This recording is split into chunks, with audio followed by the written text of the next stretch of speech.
Специјалитети подготвени по рецептите на нашите баби, карактеристични за градот каде што се одржува манифестацијата. Етновешта жена повтор пат се одржа и во Кочани.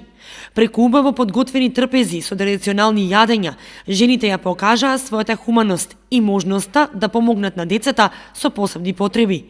Хуманитарната манифестација не е со надпреварувачки карактер и сите учеснички донираа во хуманитарни цели.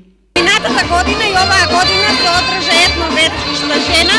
Средствата се наменети за децата со посебни потреби. Одзивот е добар, значи се собраа доволно средства за да се помогнат децата со посебни потреби. Под етно стил се подразбира спремање на старински рецепти. Значи баници, баклави, тава орис, што е специфично за градот Кочани. Оваа година Жана, главната организаторка, ќе прави книга за вешта жена, така да од секој град ќе влегува по една рецепта како главно јадење за градовите.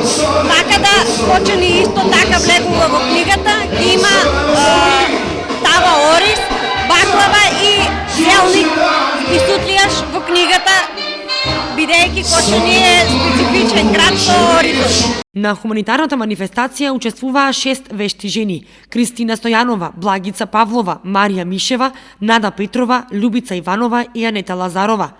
На трапезите доминираа јадењата направени од кочанското бело злато оризот. Одзивот на жените за учество и хуманост беше на високо ниво и се собраа околу 15.000 денари.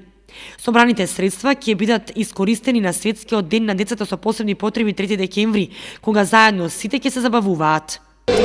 Навистина е убаво што и во Кочани се продолжува традицијата на дружење на вештите жени, со тоа што есенскиот циклус на вешта жена практично се состои од манифестацијата етновешта жена, која што има хуманитарен карактер.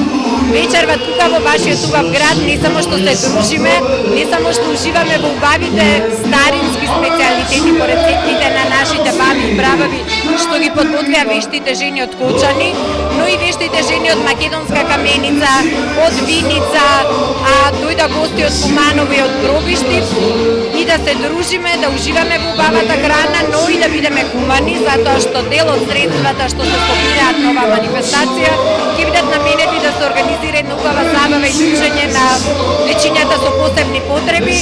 Речиси во секој град во Македонија се одржува етновешта жена и секаде навистина прекрасно да се видат тие карактеристични јадења за секој град. Новина од оваа година во одржување на етновешта жена е тоа што од секој град каде што се одржува манифестацијата ќе се изберат по 5 специјалитети со фотографија и рецепти и ќе биде испечатена книга готвач чија цел е овековечување на рецептите подготвени од вештите раце на хуманите жени. За музичкиот дел на оваа манифестација, што ги негува и пренесува етновредностите на македонската кујна, се погрижија членовите на групата Хармонија, а жените се забавуваа и дружеа до доцните вечерни часови.